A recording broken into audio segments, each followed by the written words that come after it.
Happy New Year, everyone. So today's video is one that I've really wanted to do for a long time, and it's going to be about smoking. So if you're watching this and you're a smoker, please don't stop watching. This isn't a smoking bashing video. In fact, it's precisely for those who are smoking, maybe for those who have been smoking for a short time, and also for those who have been smoking for some time and are probably thinking that now's the time to stop.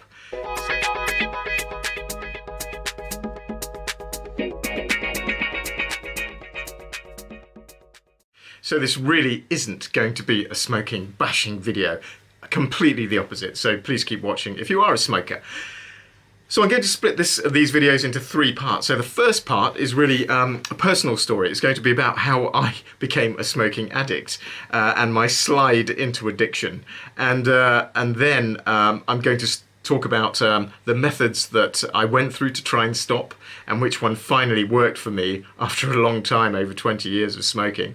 And then the third video is going to be about life after smoking. What do I feel, and what's been the effect on my body, and also what have I noticed mentally, and the important question at all that all smokers probably ask is, will I be able to enjoy life without smoking? So and how do I stay stopped? So I'm going to answer each of those in those separate videos. So I think, like any good story, a good place to start is at the beginning.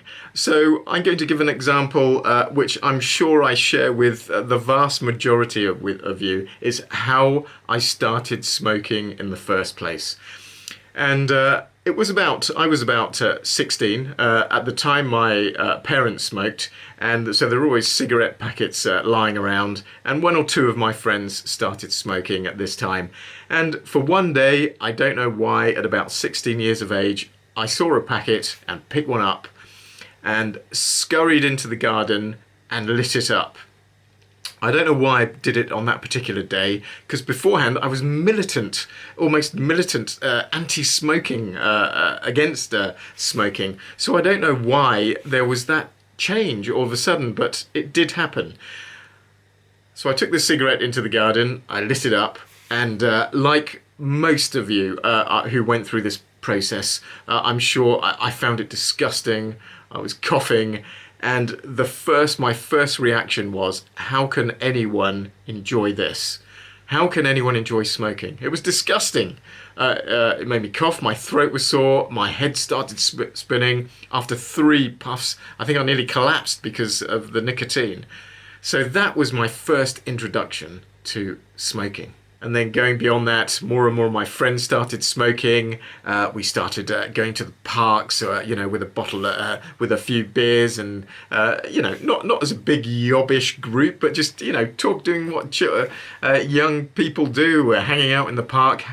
We started having a drink and talking till late at night, and a few of them smoked. And then before I knew it, I started smoking regularly. And this carried on, and I would say by the time I was 18 years old, I was a full-time smoker. That is one of the most genius things about cigarettes, is that they actually do taste so disgusting and horrible. They taste so horrible that you think, I can never get addicted to these. How can anyone possibly enjoy a life smoking these things?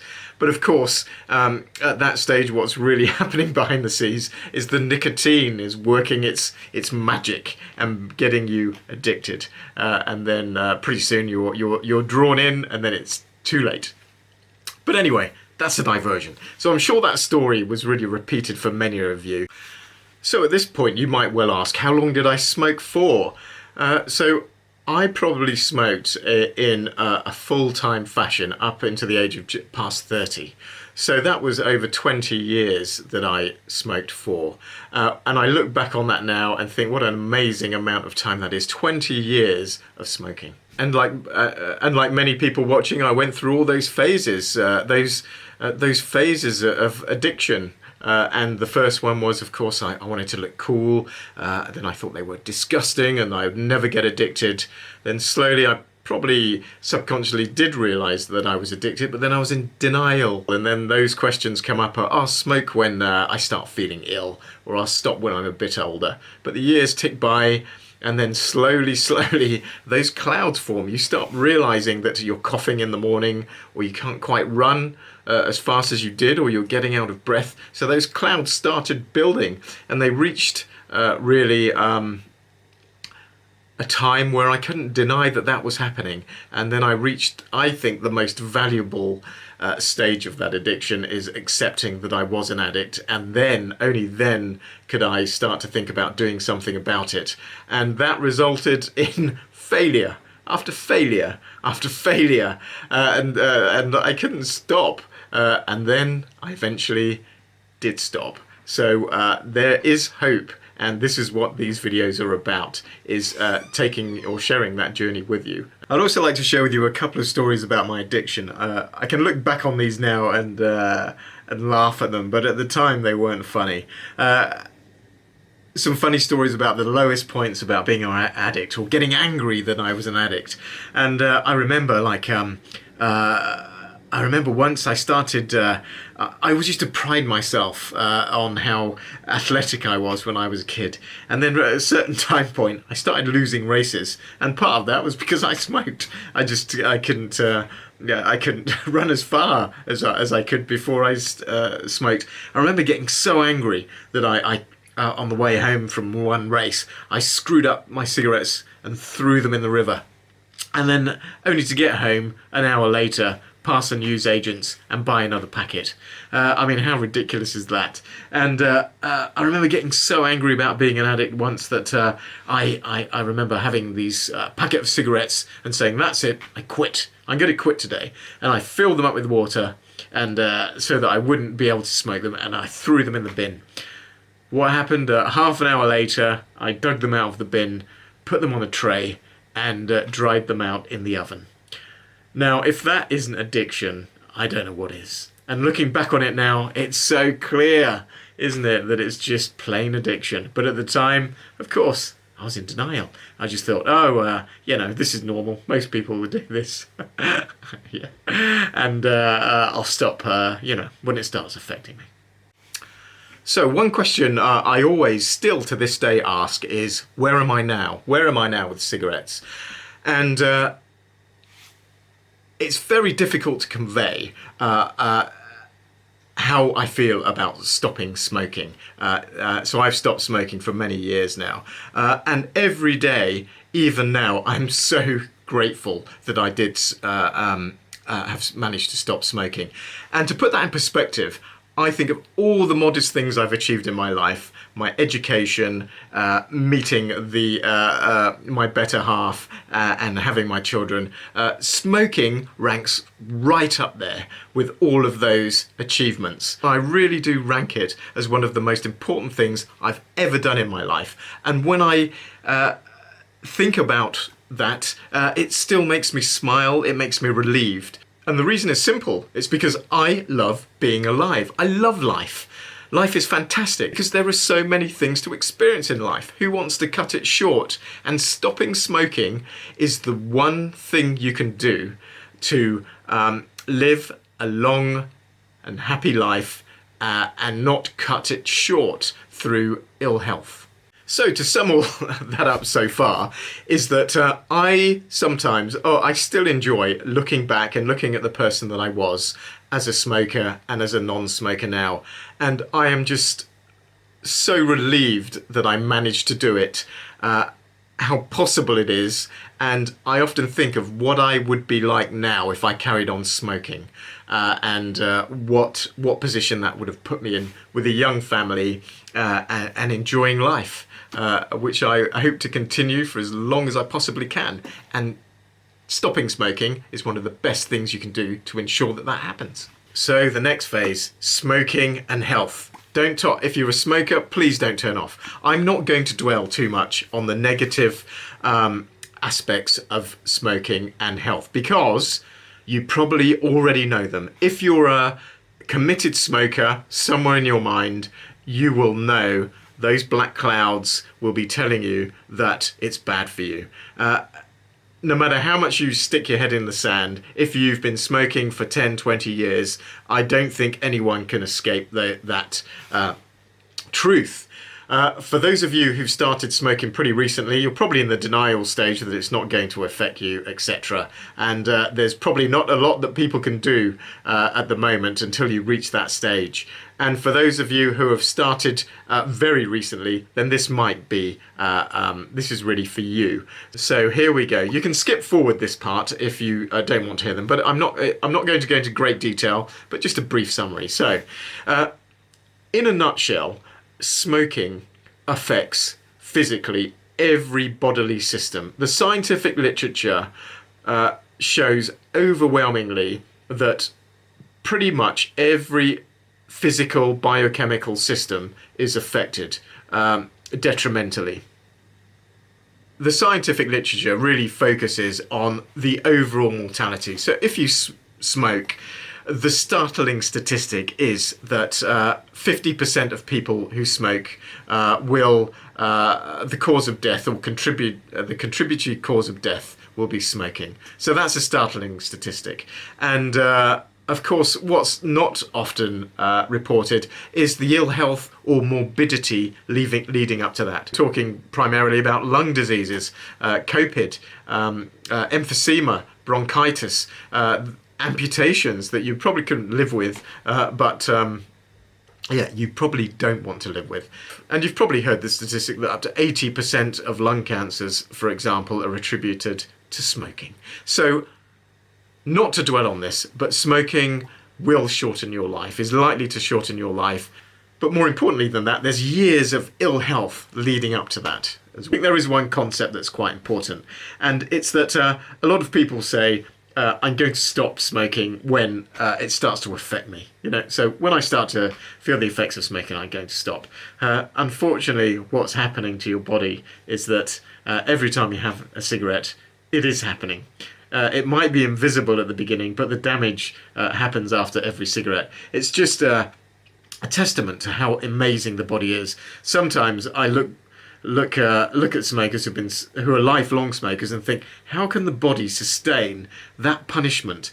Some people have smoked for 70 years, breathing in toxic smoke into your lungs for 70 years, and somehow the body survives it. It's an incredible machine. It's an incredible biological machine, but to inflict that damage on it, it's tragic, isn't it?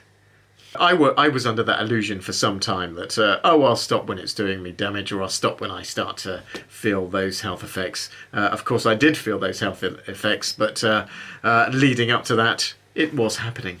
It wasn't like it just happened, and all of a sudden I felt those effects.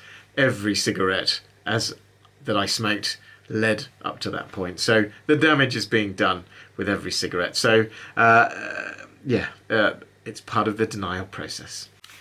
So really, as my smoking career went on, those black clouds started evolving and getting bigger, larger, and I really started thinking more about those diseases that could affect me. So they really helped a little. They weren't everything, but they started to help a little. And for me personally, it was really that for some reason, rightly or wrongly, I always had this external opinion that I was good at sport, good at athletics. But after 10 and 15 years of smoking, it has an effect. And I was waking up coughing. And if I went out to a party and overindulged in alcohol and smoking, I felt terrible the next day. But the first thing I reached for was a cigarette in the morning. And that started to bother me. All those things combined really started to contribute to convincing myself that I really should stop. So the denial phase was coming to an end. I think most people who are watching this who did smoke have probably gone through the same process. So after the recognition phase, which for me was one of the most important phases, I struggled with, which many people do, is could I enjoy life without cigarettes? Could I enjoy going to the pub, sitting in a cafe, meeting with friends. How could I really enjoy those scenarios again? Looking back, it sounds bizarre, but that's what I thought at the time. And if you're a smoker, no doubt you're thinking the same thing as well. So I hope to, in the subsequent videos, video 3, explain what life might be like when you do stop. Do I think about it? How do I live? Am I ever tempted to smoke again? So I'll answer all those questions in the 3rd video. So that was really my story of my slide into addiction, and I'm sure most people's story have been the same. And it was made up of all those stages. So it was really the becoming addicted, the denial stage, then the recognition stage, and then searching for a cure or a way to stop, and then battling to do that after many, many, many failed attempts, and then learning to live without cigarettes, and then finally experiencing that absolute freedom from cigarettes and nicotine. Can it be done? Yes, of course it can be done. As I've just said, I rank it right up there with all my best achievements, my modest achievements in life, but that ranks right at the top. And yes, anyone can do it through. I thought I was a non-treatable addict, but I'm very thankful that I don't smoke, and I haven't smoked for many years. So in the 2nd video, I'll go through about some of the methods that I've used or tried, whether they're successful or not, and what finally worked. And then in the 3rd video, just go through of life outside cigarettes, and how to enjoy life. Do I enjoy life? And answering some of those questions. So the whole point of these videos is to, if you're a smoker, if you're reaching that end point that you recognise and you want to stop, is to give you a little bit of motivation and some avenues that might help. And for those very early smokers who are undecided, they've probably had a few cigarettes, not quite addicted yet, it's time to get out quick. And for those of you that's never had a cigarette or never smoked, stay on that pathway, please. You're doing yourself a big favour. And for those of you who have been smoking for a couple of years, you're probably still in the denial phase, so I'm not sure how much these videos will help you, but you might find them interesting anyway. So thanks for watching this. It's a really important video in my mind anyway, just because smoking is so dangerous. If you watch this channel regularly, you know that this is all about evidence-based science and longevity. And one of the things that you can do to live a long and healthy life is to stop smoking. So thanks for watching. Look out for the next video where we'll concentrate on the methods that I tried over the years to try and stop until I found one that finally worked. So I hope you'll join me on that one and I can share that with you. Thanks again. See you later.